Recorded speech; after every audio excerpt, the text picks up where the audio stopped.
going on, everybody? I go by the name of Curry, and I want to thank you guys for joining me here today on SneakerPhetish. Horrible box, but an amazing shoe that I want to talk to you guys about today. Today, we are talking about an Air Jordan 1 Mid that is one of my favorite that's come out to date so far this year, and honestly, one of my favorite Jordan 1 Mids possibly of all time. Without further ado, let's get into it. Boom. And there it is, ladies and gentlemen. This is the Air Jordan 1 Mid Milan. First things first, I don't know what happened here with this dent. I don't know. It came like that from Nike. I don't know. But I'll show y'all the other shoe so that you're not distracted by this little dent here, because I am. Look, and this one's got a spot on the toe. Anyway, whatever. First take of this sneaker. Beautiful sneaker. This is a beautiful, beautiful sneaker. I love how muted they are. We're gonna take, of course, a deeper look at it, but this sneaker actually has a lot going on. It has quite an amazing story behind it as far as the inspiration of the shoe and the inspiration behind the inspiration of the shoe. So let's get into it. Now, starting with the upper of the shoe, like I mentioned, all of the colors here, kind of pastel colors, a little bit muted. They look like buildings, which of course was the inspiration behind this sneaker. It's supposed to look like buildings over in Milan, Italy. Now, the materials that they use for the buildings over there in Milan usually represent different colors. As weather hits them, as the sun hits them, they look a little different, but they're all beautiful, just like this shoe. Starting with this nice, almost rose gold kind of peach here that's on the collar of the shoe and down here on the mud guards of the shoe. We got to talk about the materials just as much as we talk about the colors, because there's different materials all over the sneaker as well, but they work really well together. Around the collar and on the mud guards of the shoes here, you have a really nice premium leather here. Very, very nice. You also have that really nice embossed Air Jordan logo right there embossed into the lateral side of the sneaker. Now, moving down from there, you have this light bone, kind of this stone colored swoosh, also with the really nice tumbled leather as well. And you actually got to look a little bit close to see that leather. It's really nice. Now behind that, you also have this really nice sail colored leather in the quarter panels. Then wrapping around the toe box of the shoe and wrapping around the heel of the shoe, you have this really nice brown leather. Again, kind of this light stone color leather. It's really nice, but the cut here is different. You guys see that it has all these lines that are indentations going all around the leather here. So very different than any other leather on the shoe. But again, made to look just like the buildings over in Milan, over in Italy. Different textures, different designs, different architecture, things like that. Now that leather around the toe box and around the heel of the sneaker is also accented on the hang tag that says MLN, with the swoosh, of course, standing for Milan. Some people call it Milan, some people call it Milan, whatever you want to call it. Today, we're calling it Milan. Now, the tongue of the shoe kind of feels like canvas. I'm not quite sure exactly what it is, but again, kind of feels like canvas, but you have this really nice synthetic leather tongue here with the rose gold kind of stone colored jump band with the air underneath it. Taking a top down look at the sneaker here. So as you can see on the eyelets going all the way down the lace holes, and of course on the toe box, really nice suede here. This really nice light brown colored suede. So again, another premium material, feels really, really nice. This shoe is $120. We have gotten far less quality for way more money than $120 on these shoes. No extra laces, but you do get these white kind of sail colored laces here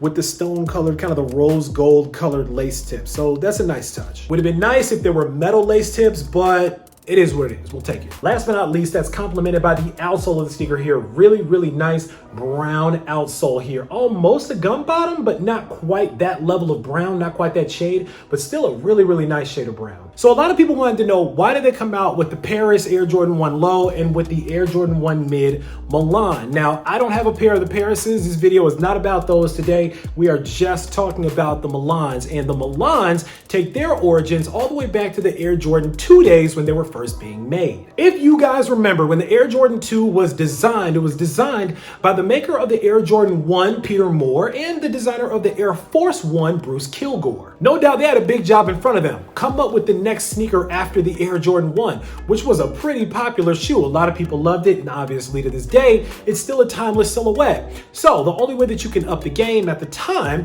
is to come up with materials that were so luxury and so exclusive that it just makes people feel a little more luxurious when they wear it. So as we all know, the Air Jordan 2 came out with fine Italian leather. It was actually made in Italy. Now I'm sure that raised the price of production a bit over there at Nike, But at the time, I don't think they really cared because Michael Jordan was on fire. However, as we all know, the Air Jordan 2, not that popular of a model. Not a lot of people's favorite Air Jordan model, even to this day. A lot of people try to revive the Air Jordan 2, like Drake, the Quiet 54 Air Jordan 2, and probably most notably Don C. And in many interviews, Don himself has even talked about taking inspiration about adding luxury to a sportswear model like a sneaker from the Italian leather on the Air Jordan 2. I think that's why he was so excited to work on that model. So this sneaker goes back to those roots and pays homage to Italy and what Italy has done to the legacy of Air Jordan, the Air Jordan brand, and actually how it was a little bit ahead of its time, I think, adding fine Italian leather onto a sneaker like that. I think it happened at a time that people just weren't really to connect with something like that.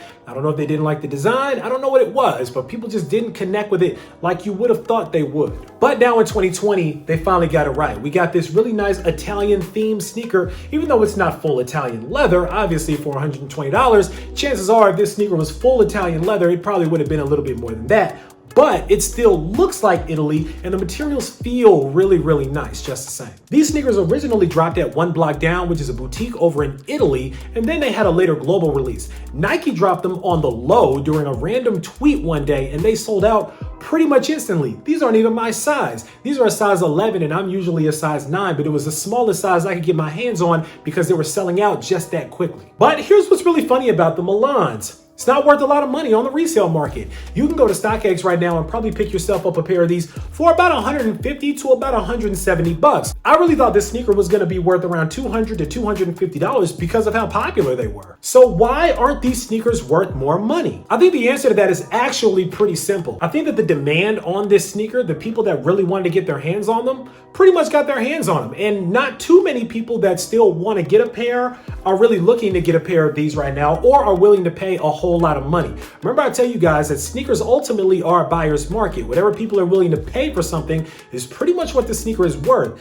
These told me that the people who do want the sneaker are passive shoppers. And if you don't know the difference between passive shoppers and more active shoppers, passive shoppers basically are people that are willing to take the shoe or leave it. This shoe is really nice. It's a beautiful colorway, but at the end of the day, it's just a pretty muted, pretty neutral, earth tone looking sneaker. People can take it or leave it. There's nothing super hyped up about it besides the fact that it has this little Milan tag on there, which most people would probably take off anyway. The colors are pretty basic. There's nothing really big or ostentatious about the sneaker that would make people really, really want it that badly. There's not even a Virgil Abloh stamp on these anywhere, so how dare they sell these without that? And because of that, I'll be honest with you guys, I don't really see this sneaker being worn down more than I see it being worn up, dressed up with really nice clothes. I actually see these being worn with a nice pair of trousers, nice pair of slacks, something like that, which again lends itself to that whole luxury / athletic theme. Not every Jordan is made to be worn with skinny jeans. There's a lot of Jordans out there that you're supposed to be dressing up a little bit. A lot of Nike sneakers as well. Think about the Air Max 1 Susan. That's a beautiful shoe that I don't think you should just throw on with a pair of jeans. A lot of the styling photos that I saw of the Air Max 1 Susan when they came out for the Missing Link movie, that sneaker was actually paired up with some really nice slacks, some really comfortable dress slacks. This is a shoe that you really got to put a fit together with. So the people that really wanted to rock the shoe the way that I think the shoe was intended to be rocked, I think that pretty much got them if they were looking for them. But if you're still looking for a pair, luckily for you, they're not going to be too difficult to find because again, they're going for a pretty low price on StockX right now. But in my opinion, fantastic materials, really, really nice colors, great story with a little bit of history behind them as well that pays homage to a city that's really served Michael Jordan well throughout his career. These are a no-brainer to me. They're a must-cop. And on top of that, it's an incredible price point at $120 right now. I mean, think about it. 2 pairs of these cost you 1 pair of Yeezy 350 version 2s. So, I mean, come on. If I were you and I want to get my hands on a pair of these, I'd go ahead and cop up right now before somebody gets smart and realizes just how dope these are and actually holds on to them trying to drive the price up.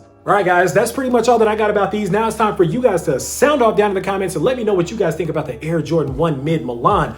Are these ones that you guys added to your collection? Are you going to try to grab yourself a pair? Are you waiting for the resale prices to go back down towards retail price, even down further from where they are?